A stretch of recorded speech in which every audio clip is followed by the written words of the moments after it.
Hi everyone, and welcome back to this third of a four-part series on ESG. As ever, joined by Ian Roberts again today, who heads ESG up for us in the Agena Group. And thanks to everyone who's joined us so far, listening to both our opening to ESG and our first section around environmental. Today, we're going to spend about 20 minutes focusing on social and delving into what the S in ESG really means. For me, this is an area where there's probably lots of organizations already carrying out lots of work, but maybe don't realize just how much you're doing towards ESG. So, afternoon, Ian, how are we doing? Afternoon, Paul. Well, thank you very much. Afternoon, all. Good. So why don't we start, Ian, maybe just by talking a bit more about what we mean by social in the with the S in ESG. Yeah, sure will do. I think from my perspective, social kind of falls into two buckets in my head. And one is, what social value can we bring to our own employees, the people that work for and with us? And then it's, what can we do outside of that with the communities that we work within and some of the clients that we work with? So I kind of, in my head, I split it into two ways. What we're doing internally with our people, and what can we do externally with the communities we work within and the clients that we work with to bring some social value in those particular areas. So that's it in a nutshell for me. Yeah, I think that's it's a really nice way of splitting it in, because I think lots of people, when we think about ESG, don't think enough about what we do internally. And sometimes I think this is all about how we present ourselves externally, and particularly under social, maybe what we are doing in those projects with our clients. So, well, why don't we focus on that internal piece first? And what would you see as those kind of key areas that we focus on under that social piece? Yeah, I think I would agree with you, Paul. I think anyone who's running a business, they probably do a lot of things themselves. And us giving ourselves an ESG strategy, we've started to look at it and put more of a focus on it. For me, it's all about, if we look at the internal first, as you say, it's about how we look after our staff. What can we do to better their enjoyment of working with us, and what can we do by way of well-being, paying benefits, and reviewing those things constantly and trying to raise the bar. If I think of a lot of what we've done, it really got us focused on things that we thought about, but it's allowed us to really focus on them and get things moving. I think of one example would be apprenticeships, and how much people benefit from apprenticeships. We've really got into apprenticeships. I think last time I spoke to Carly, we've got 4 apprenticeships, with maybe 3 before the year's out, and then more in coming years. Now, those apprenticeships are smashing because, you know, they give people the ability to learn an awful lot about something that they're interested in. They get marketable skills, and it also demonstrates to them, I like to believe, that we are investing in them. So things like that are very good. I think we touched on this in one of the earlier episodes. Things like allowing your people to do some volunteering, and we've given people a couple of days paid volunteering. They can go and do something that's close to them from a charitable perspective. It's about looking at your employees' terms and conditions of employment and constantly looking to see how we can improve those things. I know we've got a new benefits platform recently that we've invested in. Touched on this in previous episodes as well. I mean, it does require you to spend some time and effort and money. You've got to go out there and procure these things. You've got to go out there and make sure you've got the right platform, and then you've got to spend money on that platform. But I firmly believe that it pays itself back in terms of what it gives your employees, and then what your employees give back to your business, and hopefully stay with your business for longer. So there's plenty of stuff out there by way of benefits platforms that you can look at. We've got on that benefit platform now, you can buy and sell leave. If you've got a little bit too much more leave and you'd rather take the money because that suits your circumstances, it provides that facility. Cycle to work schemes, thousands of discounts on there. These things we've managed to do. The other thing with your own staff, I think, is super important. And again, I think a lot of people will be doing this out there. A lot of businesses do it, but it's all about training, development. What are we doing to invest in our people from a training and development perspective? It's caused us to look inwardly and invest in lots and lots of different training. I won't list it all. We do a lot of mentoring. I have done in the past and continue to do so in the future. Another thing that we've done and we continue to do is engage with your employees and ask them what it is they want to see. So rather than a senior management team disappear off and think this is what we like to do, engage with your staff, engage with your people and ask them for feedback. We do that routinely, and I would encourage people to do that. We get lots of good feedback. And then the other side of that, I remember actually, Paul, thinking back to the first time I saw this, was working with you a long time ago. It was the "you said we did" scenario. Yeah. So you've got to get back to your people and say, well, we asked you for all this feedback. Here's what you told us. Here's what we're committed to, and here's what we've done. So it's joining those loops. Don't just ask the questions. You then got to hold your feet to the fire and delivering against those things. So there's some of the things that that spring to mind in terms of our journey, which, as I say, lots of people will be doing. But sometimes it's just bringing all of those thoughts together. And I've found that given that we have this S in the ESG, it just brings a focus on it rather than it be a little bit more, what's the word I'm looking for? A little bit more disjointed. It's now more focused. Yeah, and I think you're absolutely right. And I think the best thing that ESG generally gives is that platform and that structure and that plan of action and that plan to really sit back and consider. I think just reflects on some of the points you made, the apprenticeships in particular, I think been an incredible part of our people development plan. And, big credit to Carly and the team for kind of launching that. As you know, I kind of left school with no qualifications, still don't have any. And went through that apprenticeship scheme. It's always been really important for me. And what was great last week was seeing Andre, who had a 2-year apprenticeship, completing the year, then go and receive one of our most prestigious industry awards and the recognition for the journey that he's been on.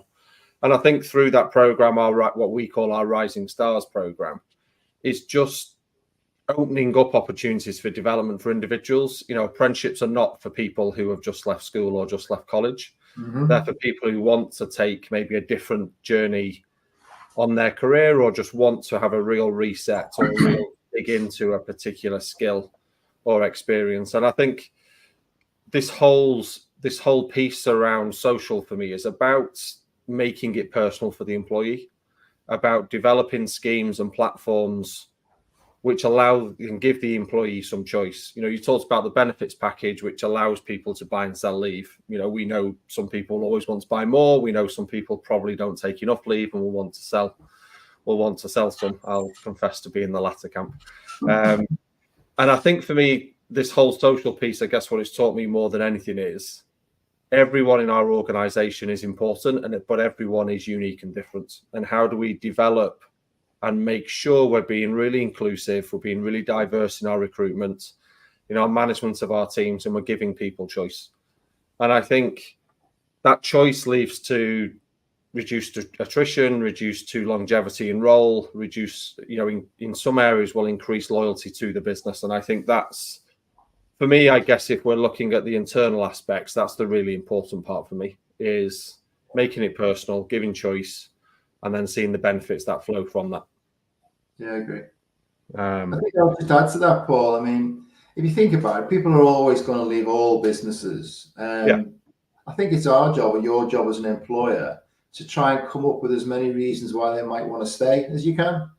So people are going to come and go, and that's actually good for a business, that turnover. But you don't want too many people leaving.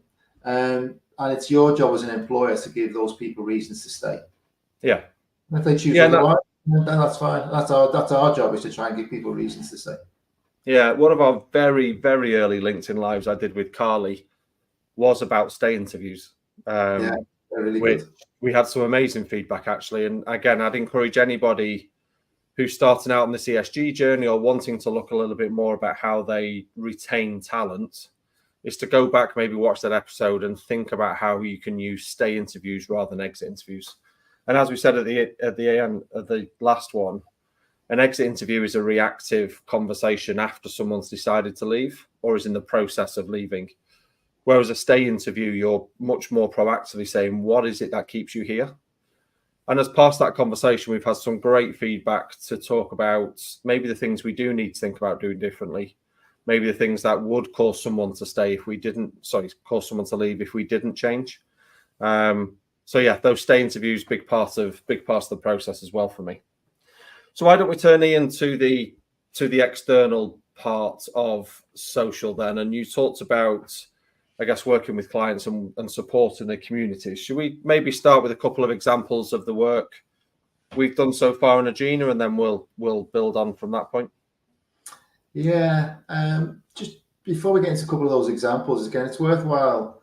You know, we involve ourselves in lots of bids, and it's nice to see that those bids now are actually coming with what you're going to do with respect to social value. So again, it makes an absolute sense to us as a business that even just solely from a business perspective, we should be doing these things. So we are seeing from a procurement perspective points being given for what you're going to do in social value. So as every one of those come up, we'll always put in a social value package. But I also know where they're not asked for as routine, we'll put in a social value package because we want to. Why wouldn't we?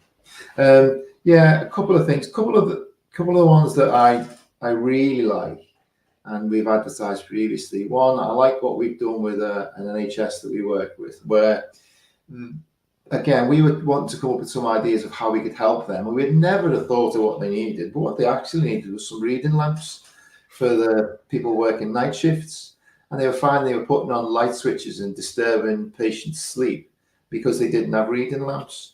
And the trust are finding it difficult, if you like, to come up with some way that we could help them. And we found a way of saying, well, why don't we just buy you a whole load of reading lamps?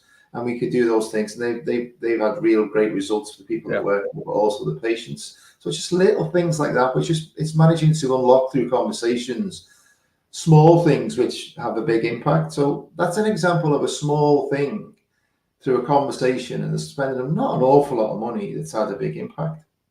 And then the other end of the scale, and I'll probably ask you to talk about this a little bit, Paul, because you really were the instigator of it, is the piece of work again, which I love, which is working with the Seahorse Trust and the National Trust and at Studland Bay, and how that all instigated from conversations with a client a long time ago and scratching your head and going, how do we do that? And now we were part of this Eco Moorings project, which not only protects seagrass, but which is the home of seahorses, which is also ACE.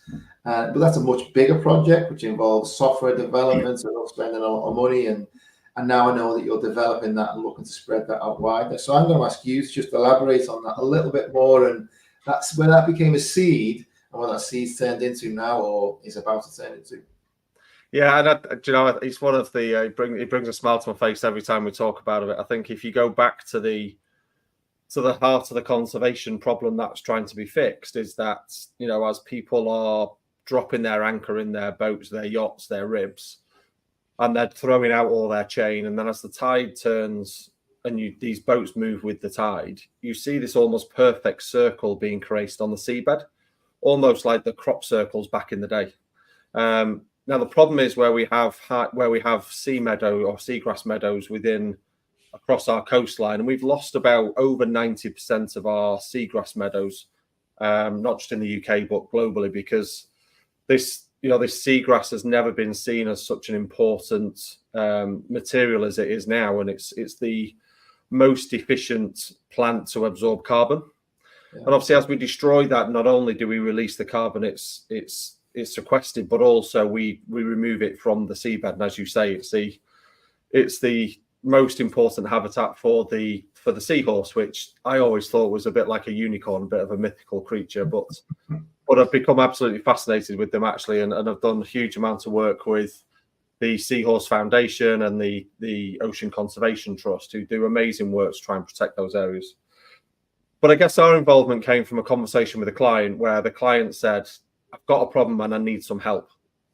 Now, normally people will come to us talking about parking, talking about revenue, talking about our core business. And it's the only time a client had come to me and said they needed help with saving seahorses. But obviously that got me pretty excited to start with. So the problem was, how do we install these eco mooring systems so people can now moor off the top of a buoy, which is secured to the seabed with a big, almost like corkscrew, and prevent the reason for people to need to anchor their boats. So obviously that creates an opportunity to say, well, how do we now charge people for the use of those moorings? So our involvement has been the building of that digital solution for people to pay for their mooring whilst in Studland Bay. And it's been a real journey in terms of, understanding the needs of the boater, thinking about how they'll interact, making sure we're generating the right level of funds to sustain this project long term. And we need about £100,000 a year in Studland Bay to maintain the facilities, which is 89 mooring buoys in that bay. That's an area of, it's a conservation area now. It's what we call a VNAS, so a voluntary no anchor zone. And it's a space where we're trying to encourage people to moor, not to anchor. What's been great since on the partnership board is just that whole new journey, that whole new experience, and for us, a whole new world to be involved in has been such an incredible part of the project. Actually, the software developments, the collection of the revenue, the messaging to boaters, the increasing of compliance in terms of people paying has all been great.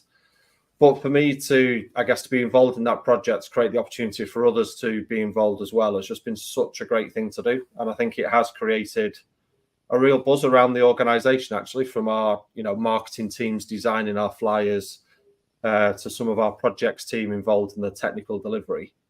It's just been a really, really nice project to be part of. And long may it continue. We've learned a lot in our first season. Hopefully many seasons in front of us, and we continue to increase the facilities we provide down at Studland Bay. And I guess linked to that, Ian, we've done things like beach cleans, and even more recently, I think, is that something that sits under S, or is that something that sits under environments? Where do those kind of projects sit? I guess for me, at the heart, we're doing something in the local community, usually with or for a client. So for me, it squarely fits in that social value piece, because, as you say, it's one of those projects we do externally with our clients. But I guess the thing we learn with ESG is there's lots of overlap between the three categories. I'd say the same thing, Paul. I think it's great if you can kill two birds with one stone, because I think the likes of the beach clean and the work we've done with the eco moorings, I think they absolutely sit in both spaces. They bring social value, and they touch on social sustainability and looking after the planet, which again is great. And I agree with you. I mean, sea horses are an incredibly beautiful creature, and it is really exciting that the business does what it does, and hopefully we'll see that grow more and more around the UK. And if that can happen, then that's wonderful. But going back to the social value thing, I think the difference between buying a hospital a bunch of lights and a big program to implement eco moorings in Studland Bay and then wider, I mean, that's just and everything in between you can get involved in. I mean, things like, I know we've done things like closed recruitments with some housing associations who said, well, we're looking to do some closed recruitments with you, where you've got residents who are finding it difficult to get into work. Maybe we can help. But you can do everything in between. So my message to people would be, don't be afraid to do small things, but equally don't be afraid to do big things. I agree, and I think I'm gonna say something maybe some people don't appreciate. Actually, I think it's too easy with clients to think about how to go out, spend some money, and socialize. Either take people to races, take them to a gig, take them to a concert, take them to a big event that's going to be memorable individually, and those cost some serious money. And I just ask people to say, well, how could you spend that that customer budget differently, but add some real value? And socializing with clients is really important. It helps build relationships, and I understand that completely. But if I look at the amount of money that's invested in terms of socializing with clients, I'd love to see just some of that being put into some, maybe more meaningful projects and some with the social value aspect with clients. And what I would say for some of the clients we've done that work with, it actually does draw you really close. You're investing in something that's important to them. Usually the individual it's important for, but also their organization. And I'd ask people to maybe think about that balance spent on their budgets between socializing, great evening, usually forgot within a couple of days or a couple of weeks, versus something that has a much more meaningful and longer term impact. Yeah. And like I say, I know, our industry in particular is a great industry for those kind of socializing events, but I would love to see more and more people thinking about doing something which has a bit more longevity and a bit more of a longer term effect. And I think that'd be a great way to engage differently with clients and to build longer relationships. Yeah, I'd agree with that. It's amazing how far not a huge amount of money will go in some of these areas. Yeah, no, absolutely. Okay, well, look, I think we're coming up to about 20 minutes, which is what we always said we'd try and keep these to, Ian. I think for me, the S in ESG in particular is one which I think everyone can reflect on, an area that they're already doing lots in. But also it's an area which can give you some real structure about how you think about the people internally, how you can make things feel more personal to your employees and give people choice internally. But also maybe to think differently about how you engage with your clients and how you can work with your clients going forward, working on projects and investing your budgets in areas which have a more longer term and sustainable impact on both what they're trying to achieve, but also give you much better longevity in your relationship. I think, a bit like this whole ESG story we've been on, it is a real journey. We're in our third year of our third-year plan. I know, Ian, you're working hard on producing our 4 to 6 year plan, and we'll have some real tough decisions to make about what we do in our next phase, because I think anyone say again? Yeah, you will. I think anyone starting out, there are some things you can do which are relatively easy in comparison to some of the bigger stuff that's in front of us. But I think what I would say, kind of running Agena, ESG is such a critical part of what we do within our business. It's such a critical part of how we bid with our clients, how we drive growth. And it's such an important part of creating the right environment for our employees. So again, a bit like we said in the last couple of these series, it's about making a start. It's about bringing people together, thinking about what you're doing already, and using ESG as an approach to give you some structure to do better and to do more.